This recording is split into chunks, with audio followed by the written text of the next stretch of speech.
En 2001, dans les rues glacées de Montréal, un événement silencieux défiait toute explication scientifique. Un miracle de Marie dont presque personne n'avait entendu parler. Une histoire qui a changé à jamais la vie d'une médecin qui avait perdu la foi des années auparavant. Vous êtes-vous déjà demandé pourquoi certaines personnes vivent des expériences qu'elles ne peuvent tout simplement pas expliquer? Pourquoi, dans les moments de désespoir absolu, quelque chose d'inexplicable se produit-il? Que se passe-t-il lorsque tout espoir semble perdu?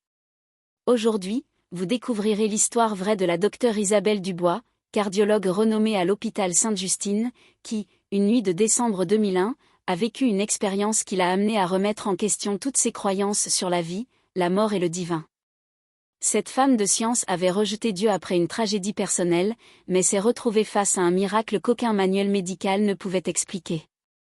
Si vous avez déjà perdu la foi, remis en question l'existence de quelque chose de plus grand, ou simplement cherché des histoires qui touchent l'âme humaine, ce récit est fait pour vous.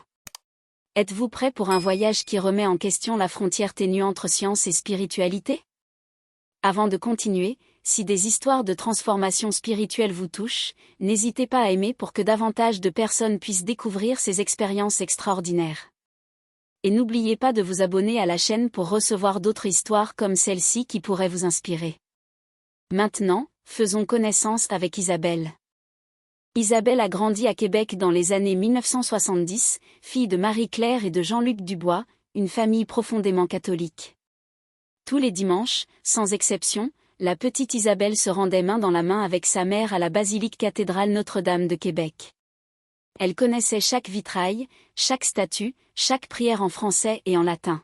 « Je salue Marie, pleine de grâce », murmurait-elle chaque soir avant de s'endormir, contemplant l'image de Notre-Dame que sa grand-mère lui avait offerte à son baptême. Pour Isabelle, Dieu n'était pas une question de foi, mais une certitude absolue, comme le soleil se levant chaque matin sur le fleuve Saint-Laurent. Mais à 16 ans, tout a basculé. Son frère cadet, petit Thomas, âgé de 12 ans seulement, a été diagnostiqué d'une leucémie aiguë lymphoblastique. Isabelle se souvenait encore de l'odeur aseptisée de l'hôpital de l'Enfant Jésus, des murs blancs qui semblaient anéantir tout espoir, du bruit incessant des machines qui maintenaient Thomas en vie. Pendant 8 mois, Isabelle pria. Elle pria avec une intensité qui la brûlait. Elle récita des neuvaines, alluma des cierges, promit à Dieu tout ce qu'elle pouvait en échange de la vie de son frère. Mais Thomas mourut un matin de mars, alors que les premières fleurs commençaient à éclore au Québec. Ce matin-là, quelque chose aussi s'éteignit en Isabelle. Ce n'était pas seulement sa foi qui s'en allait, mais une profonde colère qui s'installait là où sa confiance en Dieu avait résidé. Si Dieu existe, pensa-t-elle aux funérailles de Thomas, il est trop cruel pour mériter mon adoration.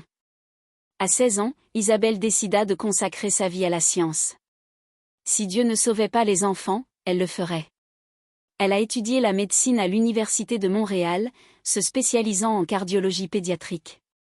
Chaque vie sauvée était une petite victoire contre le silence divin qui avait tué Thomas. En 15 ans, elle est devenue l'une des cardiologues les plus respectées au Canada, reconnue pour sa précision chirurgicale et sa capacité à sauver des cas considérés comme impossibles. Décembre 2001. La docteure Isabelle Dubois, 31 ans, arpentait les couloirs de l'hôpital Sainte-Justine de Montréal avec l'assurance de celle qui a sauvé des centaines de vies. Son sarrau blanc était impeccable, son stéthoscope autour du cou et ses cheveux bruns toujours attachés en un chignon impeccable. Pour elle, le corps humain était une machine complexe mais compréhensible. Chaque battement de cœur, chaque flux sanguin, chaque réaction chimique avait une explication scientifique. Il n'y avait pas de place pour les mystères ou les miracles dans sa pratique médicale. Ses collègues la respectaient, mais certains la trouvaient froide. « Dr Ice », murmuraient certains internes, non par malveillance, mais parce qu'Isabelle ne laissait jamais transparaître ses émotions. Elle avait appris que les sentiments obscurcissaient le jugement médical. Cet après-midi du 15 décembre, un cas qui allait tout changer arriva. Petit Émile Rousseau, 8 ans, avait été transporté d'urgence de Trois-Rivières.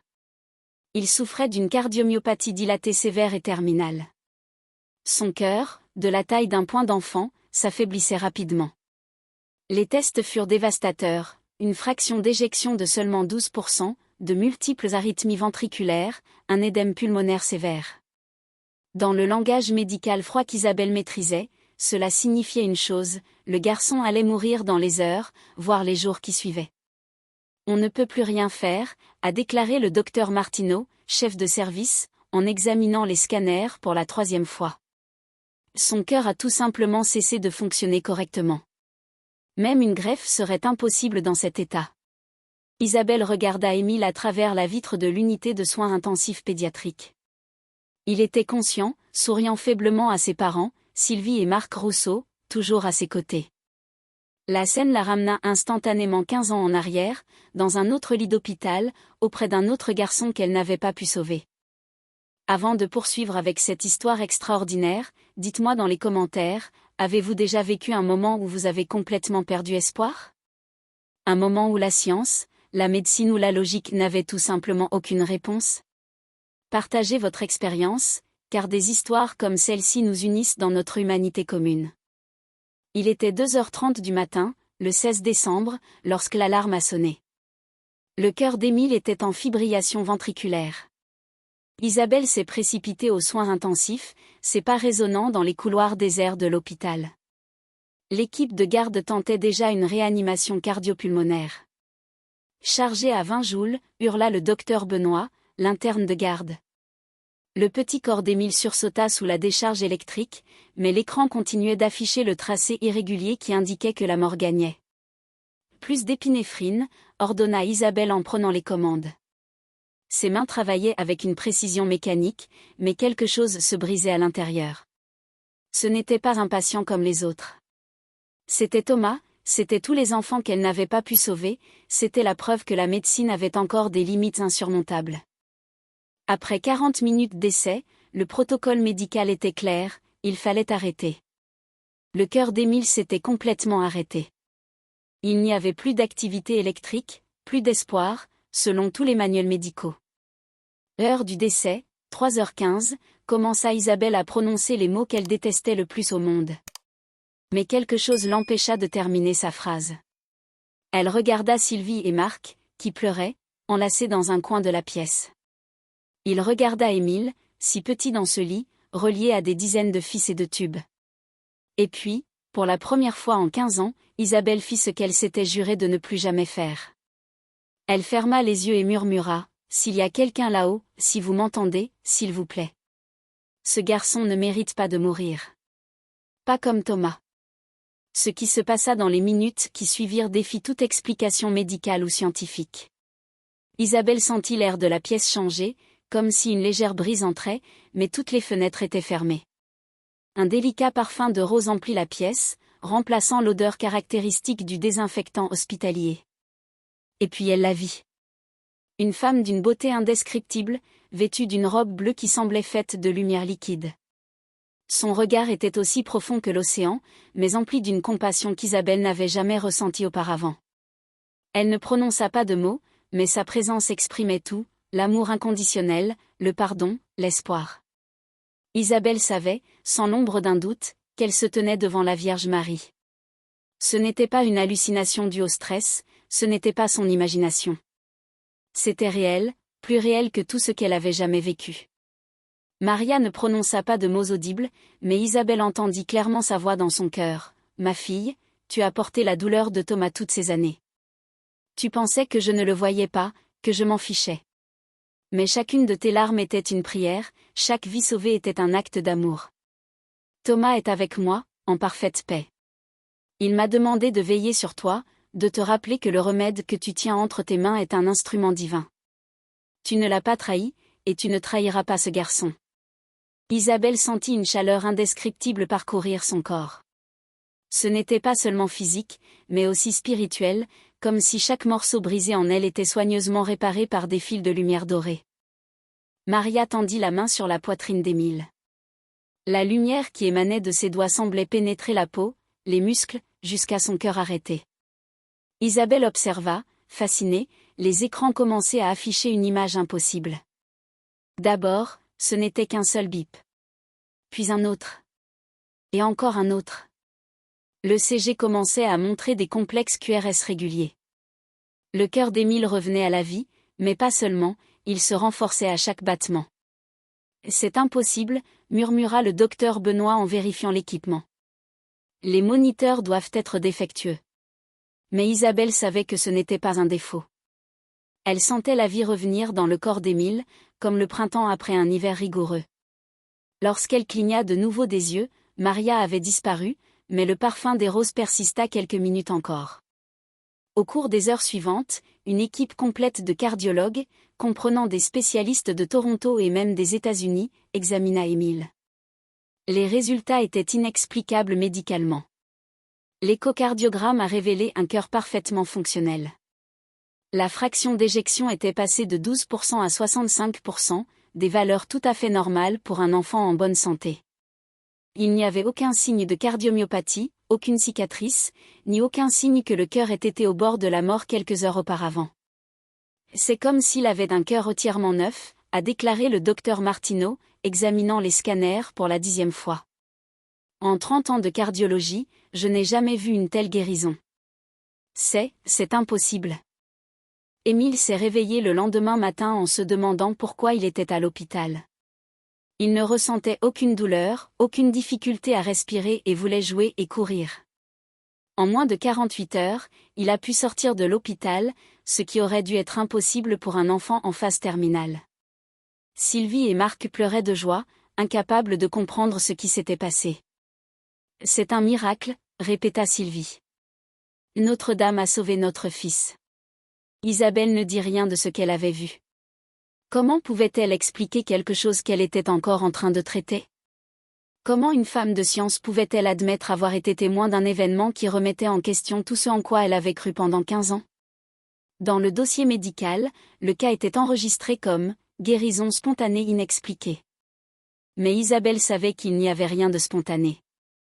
Dans les semaines qui suivirent, Isabelle se retrouva confrontée à un conflit qu'elle ne parvenait pas à résoudre.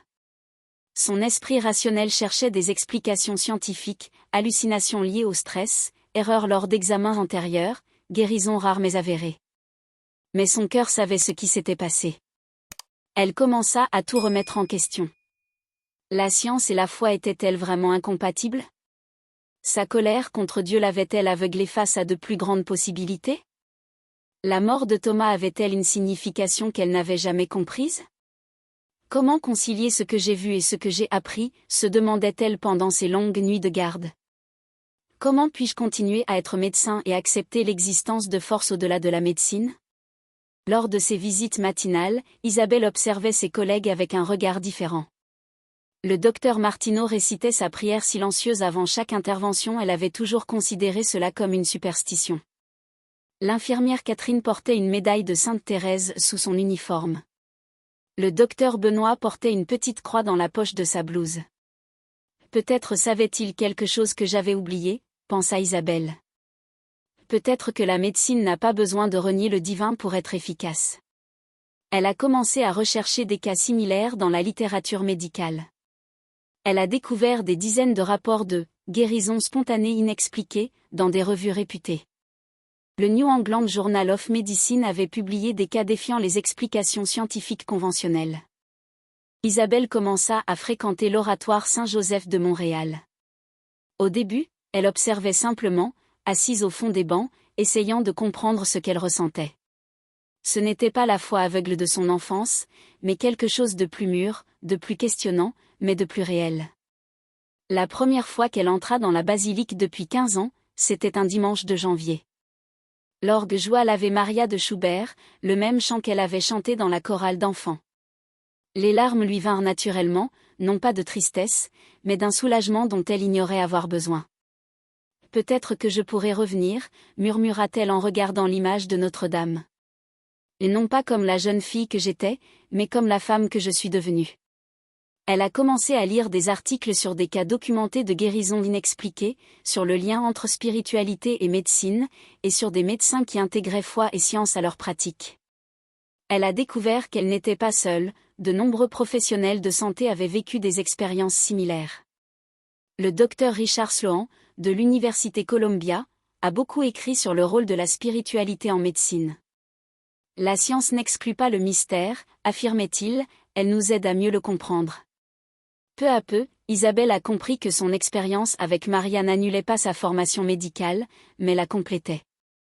Elle pouvait rester une excellente cardiologue tout en étant ouverte au mystère, à l'inexplicable, au divin. En février, Isabelle fit quelque chose qu'elle n'avait pas fait depuis des années, elle se rendit sur la tombe de Thomas. Elle apporta des fleurs blanches, ses préférées lorsqu'elle était enfant. Elle s'assit sur l'herbe fraîche, pour la première fois, lui parla. « Thomas, dit-elle doucement, pardonne à ta sœur sa colère. D'avoir blâmé Dieu pour ton départ. Je comprends maintenant, peut-être que tu n'es pas parti. Peut-être que tu as juste continué. » Cet après-midi-là, il rendit également visite à sa mère, Marie-Claire, qui avait considérablement vieilli depuis la mort de Thomas, mais dont le visage s'illumina lorsqu'elle vit Isabelle. « Maman, dit Isabelle en la serrant dans ses bras pour la première fois depuis des années, je crois que je dois réapprendre à prier. Peux-tu m'apprendre ? Marie-Claire pleurait de joie. Ma fille, je n'ai jamais cessé de prier pour toi. Marie veille toujours sur ses enfants, même lorsqu'ils sont loin. Cette nuit-là, Isabelle sortit la statue de Notre-Dame qu'elle avait sauvée des années auparavant. Elle la remit sur la table à côté de son lit. Je salue Marie, murmura-t-elle, les mots venant naturellement, pleine de grâce. Son esprit rationnel chercha des explications scientifiques, une hallucination due au stress, une erreur lors d'examens antérieurs, une guérison rare mais documentée. Mais son cœur savait ce qui s'était passé. Elle commença à tout remettre en question. La science et la foi étaient-elles vraiment incompatibles ? Sa colère contre Dieu l'avait-elle aveuglée face à de plus grandes possibilités ? La mort de Thomas avait-elle une signification qu'elle n'avait jamais comprise ? Comment concilier ce que j'ai vu et ce que j'ai appris, se demandait-elle pendant ces longues nuits de garde. Comment puis-je continuer à être médecin et accepter l'existence de forces au-delà de la médecine ? Isabelle commença à fréquenter l'oratoire Saint-Joseph de Montréal. Au début, elle observait simplement, assise au fond des bancs, essayant de comprendre ce qu'elle ressentait. Ce n'était pas la foi aveugle de son enfance, mais quelque chose de plus mûr, de plus questionnant, mais de plus réel. Elle a commencé à lire des articles sur des cas documentés de guérison inexpliquée, sur le lien entre spiritualité et médecine, et sur des médecins qui intégraient foi et science à leur pratique. Elle a découvert qu'elle n'était pas seule, de nombreux professionnels de santé avaient vécu des expériences similaires. Peu à peu, Isabelle a compris que son expérience avec Maria n'annulait pas sa formation médicale, mais la complétait. Elle pouvait rester une excellente cardiologue tout en étant ouverte au mystère, à l'inexplicable, au divin. Aujourd'hui, plus de 20 ans plus tard, la docteure Isabelle Dubois demeure l'une des cardiologues pédiatriques les plus respectées au Canada. Mais son approche a complètement changé. Elle utilise toujours toutes les technologies disponibles, suit toujours rigoureusement les protocoles médicaux, mais reste ouverte à l'inexpliqué. J'ai appris qu'être scientifique ne signifie pas fermer les yeux sur le mystère, expliquerait-elle des années plus tard aux étudiants en médecine de l'Université de Montréal. Cela signifie être ouvert à toutes les possibilités, même celles que notre science ne peut pas encore expliquer. En 2010, Isabelle a fondé le Centre de médecine intégrative de l'hôpital Sainte-Justine, un service pionnier qui allie traitements médicaux conventionnels et accompagnement spirituel pour les patients et leurs familles. Le centre offre une aumônerie interconfessionnelle, des espaces de méditation et des groupes de soutien spirituel. Il ne s'agit pas d'abandonner la médecine fondée sur les preuves, explique-t-elle à ses collègues plus sceptiques. Il s'agit de reconnaître que les êtres humains sont bien plus que de simples corps physiques. Nous avons des dimensions émotionnelles, psychologiques et spirituelles qui nécessitent également d'être prises en compte. Isabelle n'a jamais vécu une apparition comme cette nuit de décembre, mais elle ressent la présence de Marie dans les moments difficiles. Non pas comme une béquille émotionnelle, mais comme une source de force et de sagesse. Avant chaque opération complexe, elle récite une courte prière, demandant non pas des miracles, mais de la sagesse et des mains fermes. Ses étudiants remarquent le changement. La docteure Dubois est différente des autres chirurgiens, déclare Pierre Leblanc, interne en 5e année. Elle a une présence apaisante. Les patients lui accordent une confiance particulière. Émile Rousseau a grandi en bonne santé et est diplômé en génie biomédical de l'École polytechnique de Montréal, spécialisé en dispositifs cardiaques.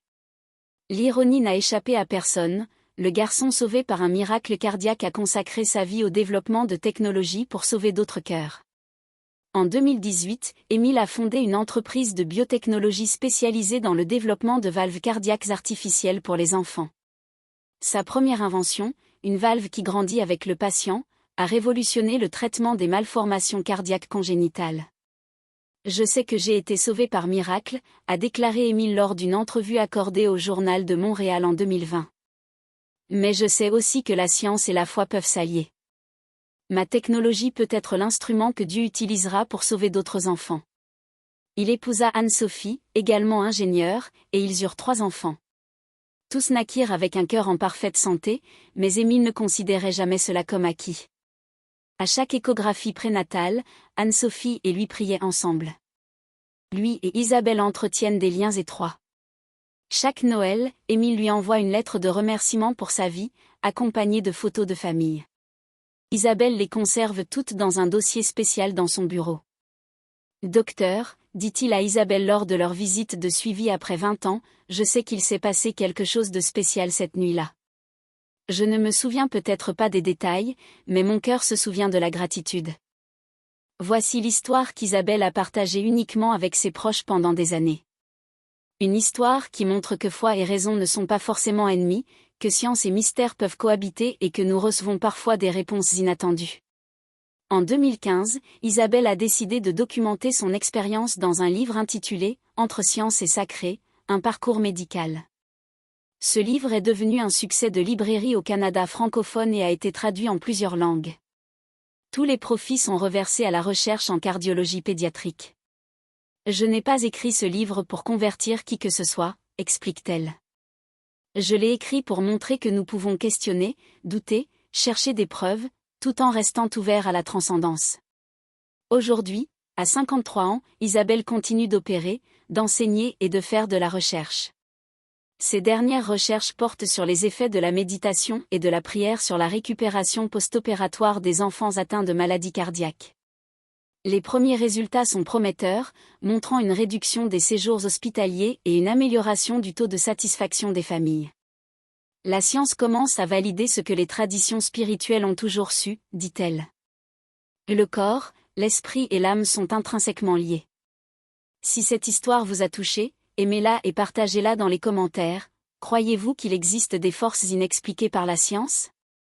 Votre expérience personnelle a-t-elle changé votre point de vue sur la foi et la raison? Comment conciliez-vous les questions rationnelles avec des expériences inexplicables? N'oubliez pas de vous abonner à la chaîne pour découvrir d'autres histoires comme celle-ci, qui nous rappellent que le monde est bien plus mystérieux et beau que nous ne pouvons l'imaginer. Partagez cette vidéo avec quelqu'un qui a besoin de se rappeler que des miracles se produisent encore, même dans les endroits les plus improbables. Et rappelez-vous, parfois, les miracles ne prouvent pas l'existence de Dieu, mais nous rappellent que nous ne cessons jamais d'être aimés, même lorsque nous nous croyons seuls. La science explique peut-être comment le cœur bat, mais l'amour explique pourquoi il vaut la peine d'être sauvé. Isabelle termine chaque journée de travail de la même manière, en visitant la petite chapelle de l'hôpital, en allumant une bougie et en murmurant une simple prière. Merci de me permettre d'être un instrument de guérison. Merci de m'avoir montré que le remède le plus puissant est celui qui soigne non seulement le corps, mais aussi l'âme. Jusqu'à notre prochaine histoire de transformation et d'espoir.